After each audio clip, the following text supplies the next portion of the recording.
আমার জন্য অশান্তি কোনে করেছে, অশান্তিটো প্ৰমোদ বৰহাই কৰিছে। আৰু পেৰেংগা চাওক, পেৰেংগাই ব্ৰিটিছৰ মানুহ নহয়। আমি RTI কৰিছোঁ। পেৰেংগাই 2005 চনৰ ভোটাৰ নহয়, এই 2008 চনতহে আহিছে। ইয়াৰ কাৰণে আমি RTI কৰিছোঁ। অহাৰ লগে লগে তাৰ নমিনেশ্যনবিলাক চব কেঞ্চেল হৈ যায়। শ্ৰীৰামপুৰ কেছটো প্ৰমোদ বৰহাই চলাই আছে। এতিয়াও প্ৰমোদ বৰহাই চলাই। खुलुमबाय रायजोफोर। मानगोनां श्रीजुत हाग्रामा महिलारि बिथां फर्मार चिफ अफ BTC बिथां सारा फेरेंगा बिथां EM सारनि चिरां 14 नं चिराङाव दारायनानै फेरेंगाखौ फेजेनगोन। खोथाया आलदा खारदों। आरो फेरेंगा सारनि बिसिया देबोरगावआव दारायनानै हाग्रामा सारखौ फेजेनगोन। दिनैनि भिडिअ'आव बे धामाखा। लोगोसे फेरेंगा सारा जे फंसे खोथा बुंदों बेखौ हाग्रामा महिलारि बिथां सारा जोबोद गोख्रोङै एन्सार होदों जे फिन BPF दोलोआ सरकाराव फैफिनोब्ला ब्लाड सेड थैनि बाना बोहैगोन होननानै। थारमानि थैनि बानाखौ फेरेंगा सारा लाबोगोन होननाय जादों। बेखौ केस होबाय। दिनैनि भिडिअ'आव बेनि सोमोन्दै बिथं भाबै सावरायगोन। So' hello' everyone, once again welcome back to the channel. दिनैनि गोदान भिडिअ'आव नोंथांमोन बयखौबो गोसो गोथारै बरायदों। लोगोसे आसा खालामो इसोरनि अननायाव नोंथांमोन बयबो मोजां दं। हाग्रामा महिलारि सारा फेरेंगाखौ जेरैखि जाया फेजेनगोन, बेयो रोखा।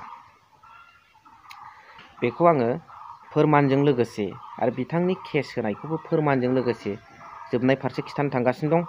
बेनि सिगां जों माखासे खोथाखौ सावरायगोन जे सासे BTCखौ जिर'निफ्राय जागायनानै दिनैनि समनि थासारिसिम इनफ्रास्ट्राक्चार आरो सुपारस्ट्राक्चार मोननैखौबो समान समान लाबोनानै डेभेलप खालामनाय मडेल BTC सोरजिनाय सासे नेता, गोख्रों दैदेनगिरि, BPFखौ नेतृत्व होबोनाय गोख्रोङै आरो 17 बोसोर बिथाङा BTCखौ सालायबोनाय सासे नेताखौ फेरेंगा सार मैया दाख्लैसो EM मोननाय बहाबा थांब्रबलाबायनानै बेबो अरिजिनेल नंबावासो।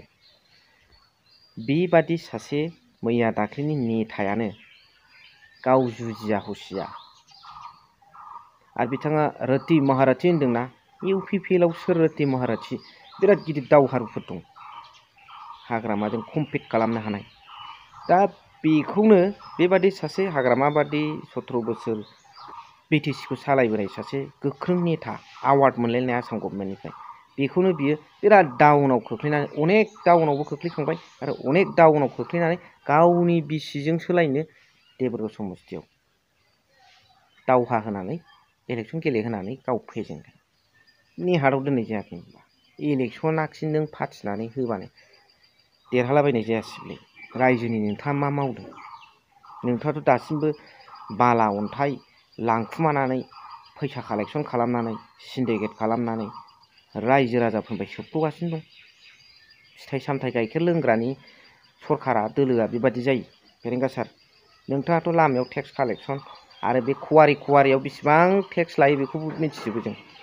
आरो नोंथाङा बर' रायजो राजाफोरखौ होखारदों, बिथांमोनखौ सेफटि होनो नागारै जि दुखुनि समाव, जि मोदै रथ' थफ्ला लानाय समावसो जि दोखो नोंथाङा रायहैदों, बुंहैदों, दुखु होसिनदों। बे बर' बिमानि मेगनाव मोदै गनाया बेखौ नोंहा नुसनासै सार?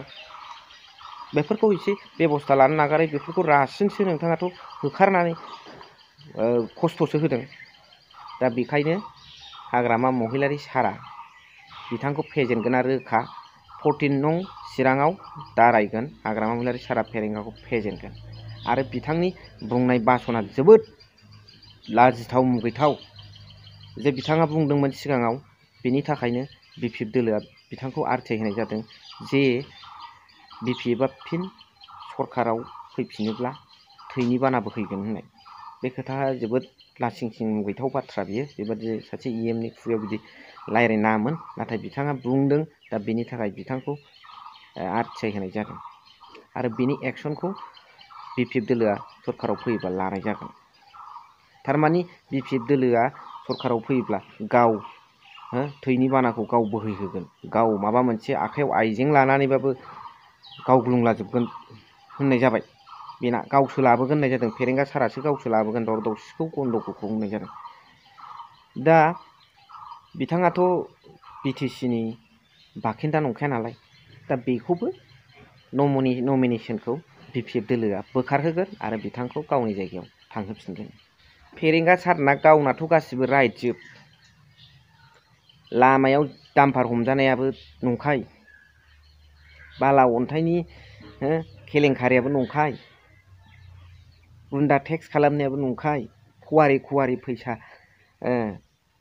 लाखुमानायाबो खवारियाव टेन्डार जायोबा फैसा बेसेबां टेक्स लायो बेबो नंखाय दंफां दाननायाबो गावना नंखाय दंफां मिल बानायनायाबो गावना नंखायजोब रायजो राजाफोरखौ बेबायदि सोबख'यो थ' अब्ला नोंथांमोना मा सानो बिनि सायाव कमेन्ट हर लोगोसे हाग्रामा महिलारि सारा मा बुंदों फेरेंगानि सायाव माबादि बिथांखौ केस होनो आरो बिथांनि नमिनेसनखौ फैगौ समाव बोखारगोन बेखौ रोखा रोखा फोरमायदों नायलांबानो जाबाय। মোৰ দিনত 17 বছৰ যিটো মই বিটিচিত শাসন কৰি আহিছোঁ মই এটাও কেলেংকাৰী কাম কৰা নাই আৰু আজিলৈকে যি প্ৰমাণ দিব পৰা নাই মই যে এটা কেলেংকাৰী কৰিছে 100 কোটি হওক 200 কোটি হওক যিমানেই নকয় কিয় কিন্তু কেলেংকাৰীটো এতিয়া প্ৰমোদ বড়োৰ দিনত হৈছে।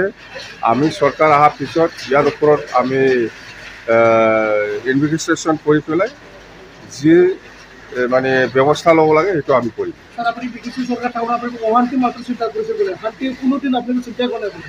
নাই নাই শান্তি চুক্তি কৰি পেলাই শান্তি আনিহে আমি কাম কৰিছোঁ বিটিচি অঞ্চলত।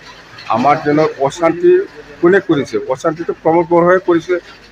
প্ৰমোদ বড়োৱে যেতিয়া ইলেকশ্যন আহে তেতিয়া ন' বটলেণ্ড ন' ৰেষ্ট এনেকুৱা আন্দোলন কৰে এইবিলাক মই আগতে কৈছোঁ নাটক আৰু আপোনালোকে মনত ৰাখিবি ফেৰেংগাই যিটো কথা কৈছে আপোনালোকে মনত আছে না নাই ইয়াৰ ওপৰত যাৱতীয় ব্যৱস্থা ল'ব লাগে হিচাপত কিন্তু লোৱা নাই। যেনিবা ফেৰেংগাই কৈছে বিপিএফে যদি আকৌ চৰকাৰ কৰে তেতিয়াহ'লে বিটিচি অঞ্চলত ব্লাড ছেট হ'ব। এই কথাটো কেনেকৈ ক'ব পাৰে? ফেৰেংগাই সেইটো কথা কেনেকৈ ক'ব পাৰে? আৰু ফেৰেংগা চাওক ফেৰেংগাই বিটিচিৰ মানুহ নহয়। আমি RTI কৰিছোঁ ফেৰেংগাই 2005 চনৰ ভোটাৰ নহয় এই 2008 চনতহে আহিছে।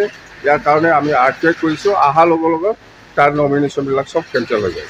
ছুইজাৰলেণ্ডটো কি হ'ল ছাৰ? ছুইজাৰলেণ্ডটো প্ৰমোদ বড়োহে জানে প্ৰমোদ বড়োহে বনাব খুজিছিল ছুইজাৰলেণ্ড। শ্ৰীৰামপুৰ গেটটো কোনে চলাই ছাৰ? এতিয়া শ্ৰীৰামপুৰ গেটটো প্ৰমোদ বড়োৱে চলাই আছে এতিয়াও প্ৰমোদ বড়োৱে চলাই।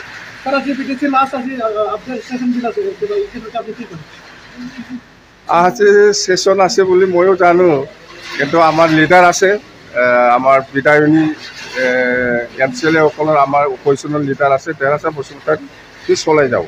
নিৰ্বাচন খুব ভাল হ'ব বিপিএফৰ কাৰণে মই কৈছোঁ। আজিৰ দিনত বিপিএফ দলে 25টা আৰু বিজেপিয়ে 15টা হ'ব। প্ৰমোদ বড়োৱে 0 হ'ব। स' नुनो मोनबाय खोनानो मोनबाय आरो नोंथांमोना कमेन्ट्सखौबो हरबाय आसा खालामबाय। स' भिडिअखौ सेकेन्डआव दोनथ'बाय। थेंक इउ भेरि माच फर वाचिं। लाभ इउ।